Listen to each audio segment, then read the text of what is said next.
I'm sorry to say the Health Secretary is there now. Good morning to you, Mr. Hancock. Hello, how are you? Good morning. Very well. Well, probably not as good as you. I think it is a good morning. It's a victory lap day, V-Day, Victory Day and Vaccine Day all in one.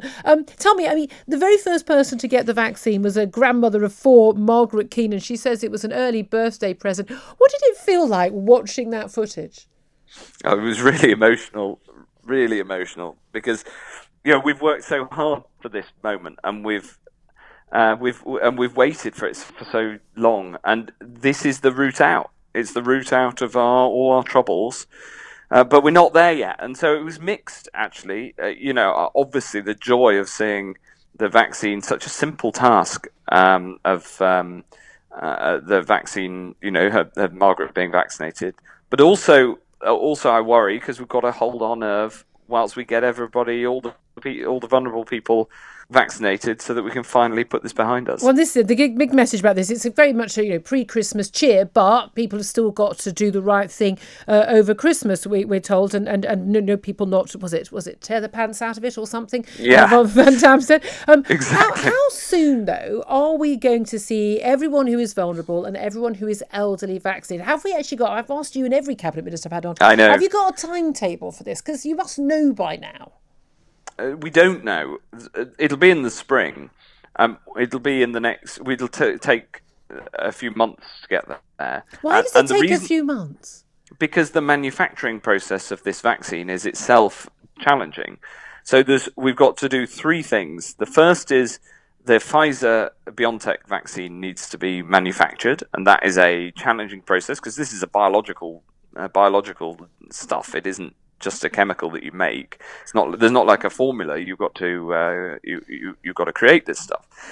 So that's the first thing. The second thing is obviously the approval of the AstraZeneca vaccine, which is made in this country, and we'll be ready to go with that. But obviously that needs the same sort of safety and efficacy regulation. That may be just a couple of weeks away, we're told. Is that right? I hope. I don't expect it in the next couple of weeks, but early it is January. Advanced. Well, the MHRA are in charge of the timing, and I'm not going to put pressure on them. Okay. But they are, not in the next couple of weeks, but it is imminent. They're looking at the data now.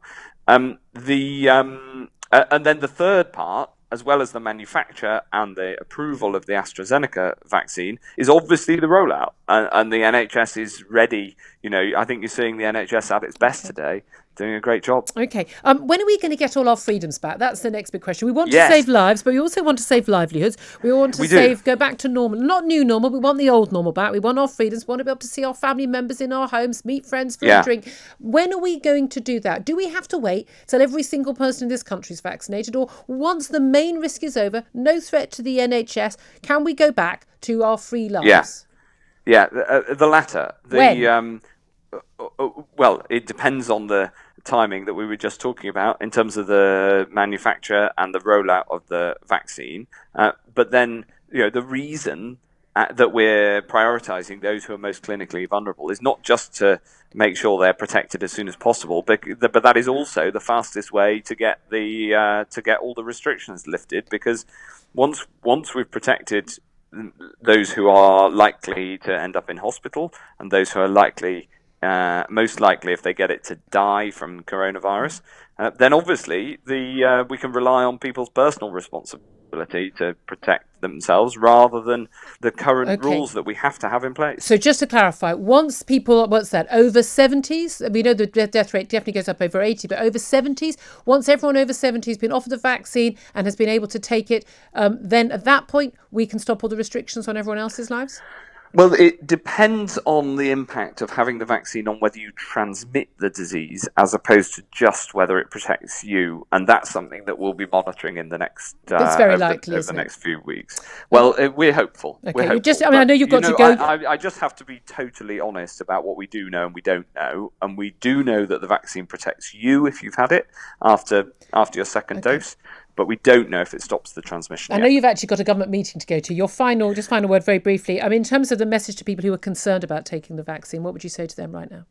I would say the vaccine helps to keep you safe, it helps to keep those close to you safe, and it's the right thing to do for the country, because the more people get vaccinated, the sooner we can lift the restrictions. Okay, Health Secretary Matt Hancock, thank you very much indeed for joining us.